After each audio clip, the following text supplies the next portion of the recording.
If you've ever been caught in a doom scroll or can't seem to get off of social media or any of these other platforms that are hooking you in, then I'm going to make this video today to show you some ideas and some thoughts on what actually is happening in your brain, why this is happening where you feel like you can't get off of them, and how you can use the same sort of technology to rid yourself of that. And I'm explaining this in a way of not telling you and talking at you, but really I'm creating this video because of the fact that I myself have these challenges with the doom scroll, the dopamine hole, whatever you want to call it. And I had this major epiphany today, and I was also thinking about this story from Arnold Schwarzenegger that helped me realize what actually is going on if we set up our lives in a way that these social platforms use. We can hijack our brains for something positive. What's up, guys? My name is Nico Rapcliffe. If you are new here to the channel, super excited to have you on. We talk a lot about entrepreneurship, how to think better, how to use AI, how to become the best entrepreneur, and really the person that takes responsibility for their life. That's what we're all about here. And let's dive in. So what actually is going on with when you're in a doom scroll? What's actually happening when you're addicted to these platforms? What's going on? Because, for me, this was an interesting realization recently, is because, I hear so many people talk about, oh, I'm ADHD. Oh, I have a hard time focusing, and, giving their power away and saying like, yeah, I'm ADHD, putting a label on it. And I'll get to that here in a second, because I don't actually believe in ADHD, how many people say that they are ADHD. Because here's the thing is that like I never used to have an addictive personality. Like I know there'd be people that I'd meet like way back, like 10 years ago, 20 years ago, that would always say like, yeah, I'm addicted to this or I'm doing this. And I was like, I never felt like I was an addict of any sort. I didn't feel like I had a compulsive behavior.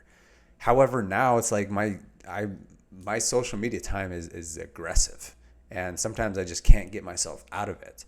And so, I've even had people that have told me that they believe that I am ADHD. And whether that's true or not, I don't think it really matters. I think the fact that we're living in such a distractive world, it just caters to help people be more distracted and more compulsive and more addicted to certain things, because these platforms, you have to understand this. Like I was reminded of this recently, and I heard it a while back, but we just have to remember that literally these platforms are paying the smartest people in the world, like literally the smartest people in the world, millions of dollars a month, probably even billions of dollars, to figure out how do we keep people on the platform for longer periods of time. Because if you hear any sort of advice and tips of people talking about how to create content, even, they're like, the main metric always is watch time,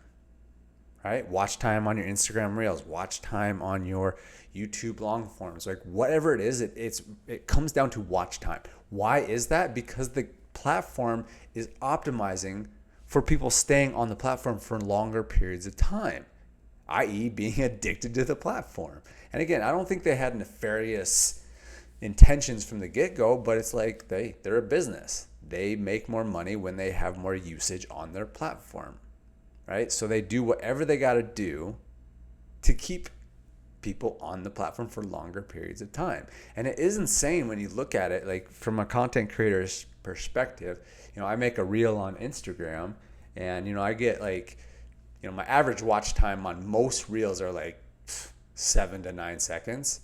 But every once in a while I'll make a reel where like it's 25 seconds, and then I get a few thousand views. And looking at the amount of watch time in total and completion is like hours and hours and hours, like even dozens of hours, which is pretty wild to think. And like, I'm only getting a few thousand views in 25 seconds. Like, what if I made a video that got, millions of views and people were watching it for a full minute? Like, think about all the people that are just like, that's crazy to think about, right? But what I'm getting at is that it's all about watch time. So knowing what these platforms are optimizing for, we know that it's watch time. So again, we've understood this is like our brain is rewarded, like from a neurochemical level, our brain is rewarded every time it gets on these platforms because of the fact that it's novel, that it's an experience, that there's an unknown, and you get to like see some, oh, there's another thing. Like, so think about it like this. I've always heard this. This is like, I don't think it's anything new, but like they've structured these platforms very similar to casinos. And I mean, gambling is probably one of the oldest addictions out there. They've just taken the model and applied it to something that's more accessible. And here's another little factoid. I think it was I thought it was very interesting, is that they were talking about how even like these little micro nuances with these platforms, and even our phones specifically, is like their whole objective at one point was like, how do we get it out of your pocket and into your phone or into your hand as much as possible? Because we know when you have it in your hand, you're more likely to pick it up. Like, have you ever experienced that where you're like, you just picked your phone up because you don't even think about it, and then all of a sudden you're on Instagram, you're scrolling for 25 minutes, and you're like, wait, what am I doing here? Or you get on your phone and you're like, hey, I need to go check something on Instagram. Same case and scenario. You're on it for 15 minutes. You forgot why you got on the platform. And again, I'm just sharing all this stuff because I'm just talking from my experiences as a whole, and I've heard other people talk about this as well. So let's talk about what's actually happening in your brain, and then after that, we'll talk about the same methodology that we can hijack our brain in a positive way. And again, something I've learned from reading the books of Arnold Schwarzenegger. Okay, so what's happening in our brain that's being hijacked, that the dopamine hole is really alive and thriving, right? Well, what happens is, like I was sharing with the casinos, is that there's novelty. It's like you pull the lever, you have no idea what's going to come up, but every once in a while you'll win. You'll get all the coins, right? But most time you won't. And that's very similar to scrolling on social media. Boring. I'm going to get off this thing. Oh, whoa, look at this video. This is awesome. Oh, man, that's cool. Yeah, I never knew that. It's like and then you're like, oh, cool. All right, let's keep going. It's like that little thing that keeps you coming back, even though like most of it's not that great. Scroll. Oh, this is awesome. Let me share it with a friend. You get validation from that, right? You share it with a friend, you get status. They think you're cool because you shared it with them. There's so much. Like, I couldn't even scratch the surface at how brilliant they are. And I don't know all the things, but even as I'm talking through this, like, these are the little things that they do, and they're studying. And because of the fact that they have so much traffic, they can split test. Oh, let's try this. Okay, let's try this. Oh, this worked better. Oh, this worked better. This worked better. And so then it just keeps getting better and better and stronger and stronger. It's like it's like a pendulum. I've talked about these in the past on this channel, several of my YouTube videos, but like it's an intense topic, but it's ultimately, like, the way I say it, it's like an energy tornado. The more you feed it, the stronger it gets, the more it gets fed. Like, that's what's happening on social media because they have so much traffic and they can split test and do all these things. But there's all these things going on, and ultimately what's happening is it's rewarding your brain. Okay? Everyone talks about dopamine, but what actually is happening? Well, just from a neurochemical level, there's these neurochemicals that are being released in your brain when you have that pleasure-filled moment of scrolling, this is boring, and then you see something, oh, that's so cool. Oh, I'm going to comment on it. Oh, yeah, that's so funny.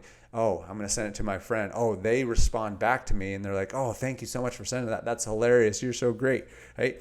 So, boom, neurochemical, boom, neurochemical, boom, neurochemical. And your brain just getting flooded with these neurochemicals, and you're like, this is amazing. I'm amazing. I'm having such a great time. But you didn't even have to do anything for it, right? So ultimately, at the end of the day, you're getting rewarded for being on these platforms. That's what we can come down to, like, just the simplest truth is, like, from a neurochemical level, you are being rewarded for being on these platforms. Whether you realize it or not, that is how your brain is experiencing it. Rewarding. We like being rewarded. All right. So with that being said, what if we took that same concept to the rest of our life and we started rewarding ourselves, living a reward-based lifestyle that doesn't come at just like not doing anything. Like instead of being rewarded for just swiping your thumb, they say that most people scroll like the size of the Eiffel Tower every day. It's probably way more than that. I heard that years ago. That's crazy in itself. But instead of just being rewarded for a tap and a tap, what if we got rewarded for other things that were a little bit harder, that are training our brain, that when we work a little bit harder, then we put a little bit more effort in, then we're being rewarded. And it creates this feedback loop. Because I read this book a long time ago, and I'm happy to do a review on this book because it is really powerful. And I think coming back to this whole conversation right now could be really powerful. But it was The Power of Habit by Charles Duhigg. And I remember reading it in college, and I thought it was really powerful and something that I did way back. And maybe this is something, I'm getting at right now, and how I want to like start applying this type of reward-based lifestyle. But what I would do in college after I read this book, what I would do is like, I would be getting a bunch of work done. I'd be tired. I'm like, I don't want to work on this. This is dumb. But I was like, I'm starting to understand this whole concept of the reward-based lifestyle. And that's how habits are really formed, is like, there's a trigger, you take the action, and then there's a feedback loop in the terms of a reward. Like, it doesn't always have to be like a piece of chocolate. That doesn't have to be the reward. It could be literally anything. But as long as it is rewarding yourself, then it's creating that feedback loop, that trigger and that action is a good thing, because that there's this reward and feedback loop. And again, that's what I'm coming back to with all this social media stuff, is like, you got on the platform, you took the action, there was a trigger, you took the action, and then you got rewarded by the neurochemical release and status and all the other like micro little things that come with it by sharing a piece of content. You post it on your story, you get people responding, and that's the feedback loop, that's the reward. So what I did in college is that when I was working late nights and I didn't want to be working, but I got stuff done, and I had gotten like a bag of M&Ms. And every time I like did some work, what I would do is I would be working at our kitchen table, and then after I like set like, hey, I'm gonna set some time, and let's say it was like 45 minutes. After 45 minutes, I'm gonna have an M&M that's out, and I'm gonna now stand up after doing work. I'm not just gonna give it to me. I'm gonna stand up. I'm gonna walk over to the kitchen, and then I'm gonna grab it and I'm gonna eat it. So that's the reward. So it was like doing work, and then from there getting up, moving my body, which is really important. I walk over there, I eat the M&M, that's the reward, right? So I'm creating that feedback loop that my college classroom work, my homework, I get a reward for that. Not because I like absolutely loved my work, but I knew that if I didn't, I wouldn't ever see that from a chemical level that the homework was good. And I just had to. I couldn't avoid that because I needed to get the work done. And so I share all of that because I'm just reflecting on that time. But now I'm thinking about like, how do I set up the reward system of my life so that I can like train myself to do the right things, to reward myself, to give the feedback loop, so I can start living the life that I truly desire, and I start excelling at a much more rapid rate.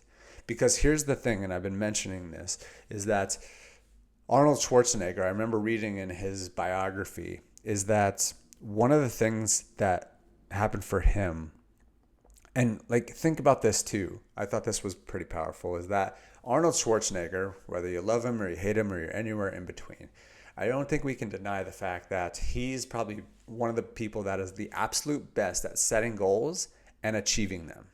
Like, you go look at all the goals that he set and like what he's done with those goals, like becoming Mr. Olympia, winning powerlifting championships, moving from Austria to the United States, not knowing the language all, becoming a movie star, but becoming a governor, and all the other things that he did that are probably not as great. But like these type of things that like most people don't even move out of their home city, right? he did some incredible things. And one of the things that I learned in his biography is that his dad always required him to do push-ups before he ate breakfast. And again, it's not necessarily the point that like, oh, we need to get you a strong chest, so that's why you're going to go do push-ups. It was creating the feedback loop and the reward system that when you do good things, when you work hard, then you are rewarded. So he had that ingrained in his mind from a very young age that when you go become a movie star, you get rewarded. When you go win Mr. Olympia, you get rewarded. When you become a movie star, you get rewarded. So there was this neurofeedback loop that he said that his whole body and his brain and his whole system knew that like when I become a movie star, I neurochemically get rewarded. I will feel rewarded just as much as everyone these days feels rewarded when they get on social media and addicted to it. So like in essence, like I'm not gonna like this might be far-fetched, but like in essence, like he was addicted to success. And I don't think addiction is necessarily even like a bad thing unless it like takes you away from something that you don't want to be doing. But like it's we could say addicted or just like in the habit and neurochemically in the habit of doing things, right? So like if you're addicted to your phone and social media, you are just trained neurochemically to believe that getting on your phone is good. That's kind of just what it is. Like if we really break it down, it's good, or it's something that's beneficial to me. My brain thinks that's the case. But Arnold Schwarzenegger was like same type of thing, but it was just like becoming a movie star is good from a chemical standpoint in your body, right? So if we can start setting up our life that way, where like the things that we want are good from a body standpoint, a neurochemical standpoint, then we're actually going to get that stuff done more so, right? So if you want to run a 7-figure business, if you want to run even a 6-figure business, like a lot of our clients, we just have to train your body from a neurochemical level to deem that as good. Not just like think about it, but like build out your system so that like you are trained to believe that that is good. So how do we do that? Well, setting up the reward system. So it doesn't have to be like crazy. You don't have to be like, it doesn't even have to be an M&M. But it just has to be something where you get a little bit of reward for the work. So instead of like jumping on social media just off whim, what if you said, all right, I have to, write 10 pages of my book before I get on social media? It's just like these simple little things. What if it is, all right, if I finish my 5 tasks of the week, then I get to go to Sedona, or I get to go to hang out at a resort. That's kind of like my take. Or if it's like, if I get all these things done, then I get to go to the sauna cold plunge place I go to at night. Like it's all these just little things. Or it's like, if I get this done, if I make this video, now I can go work out. If I finish editing my YouTube video, now I can have dinner. Like just all these little things that I can start setting up instead of just eating dinner, instead of going to Sedona just because, instead of going to a resort just because I want to, instead of like going and buying a new MacBook because I want to. What if it is I set up an ad campaign and I make my first 5 sales in my company, then I go buy a MacBook. And I'm sharing that because that's one I'm starting to ideate of how I really want to do it, because I am really interested in buying a new MacBook computer. And I was like, I could go buy it right now and it would help a lot and things would speed up. But what if I was just like, all right, I know I've been like kind of putting off setting up my ad campaign and actually running it and making sure that it's successful. What if I set that up and then made sure that I had my first 2 Vision Espresso sales from that ad campaign, and then from there I can go buy my computer because I've now rewarded myself. And so just think about that from your lens, whatever it is, whether it's like finishing up a project that you're working on, Claude Code. Now you can eat dinner. Now you can go hang out with your friends. Now you can go play pickleball. Whatever it is for you. Like, I would really love to hear your guys' thoughts on this and leave them down in the comments and tell me, like, what are those things? How do you want to reward yourself? because I believe that if we start operating from this way of building or living out the reward-based lifestyle, we can start ridding ourselves of these most addictive platforms. And this world is so like, everyone's trying to pull your attention. I mean, there's billboards. I heard this thing about how like when you walk down the aisle of a grocery store, it's like 70,000 brands are trying to pull your attention. Something crazy like that. It might have been less, but like 50,000, 20,000, whatever it is. And that's in the grocery store. And that's why we're so big on having a vision and reminding yourself of that vision and reprogramming yourself to be so locked in on that vision that it doesn't pull you away. Like I just had a great conversation, or I had a really good conversation with a great friend and who is absolutely brilliant, but he's just getting so distracted. And now he's found himself in a rough spot because of the fact that he's just like taking on all these projects, saying yes to this, when he wasn't clear on his vision. He's actually became a client and he went through his Vision Espresso, but he didn't listen to it every day. He ended up didn't even listen to it that much. And I just found it interesting because the clients that we have that listen to their Vision Espresso every single day are the ones that are the most locked in and are less susceptible to everything else. And so, we start everyone off with our vision quiz that helps you get clarity. Most entrepreneurs are increasing their clarity by up to 108% in the 20 minutes that it takes to take the vision quiz. But just think about that. Like, do you have the clarity on where you're going? Are you focused? Are you rewiring your subconscious to focus on the things that are important? Or are you getting pulled away? Because the thing I was going to say, and I've had many debates on this and people, don't agree with me on this, but I don't believe in ADHD. I think it's a farce. I think it's a cop-out. I think a lot of people are just saying like, hey, yeah, I'm just ADHD, when we live in the most distractive world than we've ever lived in by far. And then if they say it's like from a chemical standpoint, I think like whatever we believe and whatever we tell ourselves enough times, it's going to become true, and it's going to change our physiology and our chemical makeup. And so I think that's exactly what's going on with people that say they have ADHD. Now, that's just my thoughts. That's my opinion. You guys can fight me on that. I'm fine with that. But it's like, why does it matter? Like, why do we have to talk about it so much? Why can't we just decide on where we want to go, build out a reward system, help each other focus, instead of having this whole debate about I have ADHD or I don't have ADHD? Like, I was at a networking thing where this guy was just like committed to telling us that he had ADHD like the entire night. I'm like, what? Like, we could debate this and talk about this, or we could actually talk about some real stuff. Like, I just don't understand why it's so important to talk about I have ADHD. My ADHD is really firing right now. It's bizarre to me. So anyways, I know I went on a little bit of a tangent there, but I trust that you got a lot of value out of this, and I'm going to start really setting this up. I'm really excited to start setting this stuff up of the reward-based lifestyle. Okay?